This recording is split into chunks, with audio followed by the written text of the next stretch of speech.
So we're joined right now by Dr. Steve McGraw. He's an emergency medicine specialist with Henry Ford Health. Dr. McGraw, thank you so much. Good morning, Jay. Thanks for having me. So on a day like this, clearly dressing in layers, covering up is key.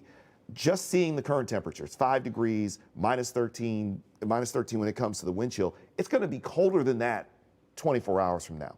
What do people need to do to make sure that they don't run into frostbite or hypothermia? Yeah, and we just heard from Ashley, it's going to be a few more days. So a couple of things I think we can do is not only dress in layers, but those layers are different. The ones nearest to the skin are better if they're the wicking kind of material. Once you get away from that, like the insulation layer, that can be your typical, heavy-duty jacket. And then an outer layer or a shell to protect you from wind and especially wetness.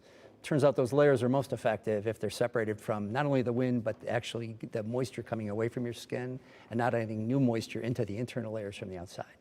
And when it comes to frostbite, because frostbite and hypothermia are two different things. They are. What are some of the warning signs when it comes to frostbite first? Well, we've all felt, frost nip when our fingers get cold. Frostbite is actually where there's crystals of ice forming inside the cells. The skin turns waxy. It goes from being a little bit tingly to actually painful. The real danger is, though, when you get deeper frostbite, when the actual tissue begins to freeze and cellular damage occurs. That's what we have to have you come to the emergency department.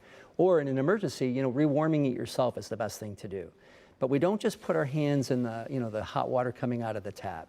Most of our water tanks are kind of set at 120 degrees, which is really too hot. You can actually scald your skin. And some water tanks are actually set higher than that because people take a lot of frequent showers. So really check your water tank, make sure it's only 120. And when you're going to warm hands and toes, do so with it being warm but comfortable. If it's real hot, and you can have others kind of test it to see how it feels. If it's really hot right out of the tap, unfortunately, it sets you up for another injury, kind of a scald injury on top of the cold injury. And who should be, everybody should be vigilant about this, but who's maybe the most at risk? I worry about the vulnerable people who are outside a lot and don't expect to have the impact of the cold. Maybe they're on their way to and from work and they're wearing dress shoes and not really enough layers, thinking they're just going to get there and then they have a car problem, have to walk through the snow to go get help for their car.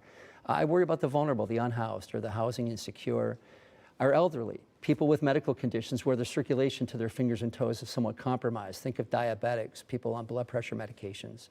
Unfortunately, not everybody, but some of the smokers that have microvascular disease in their fingertips and toes. We always worry about the fingers, toes, ears, and nose.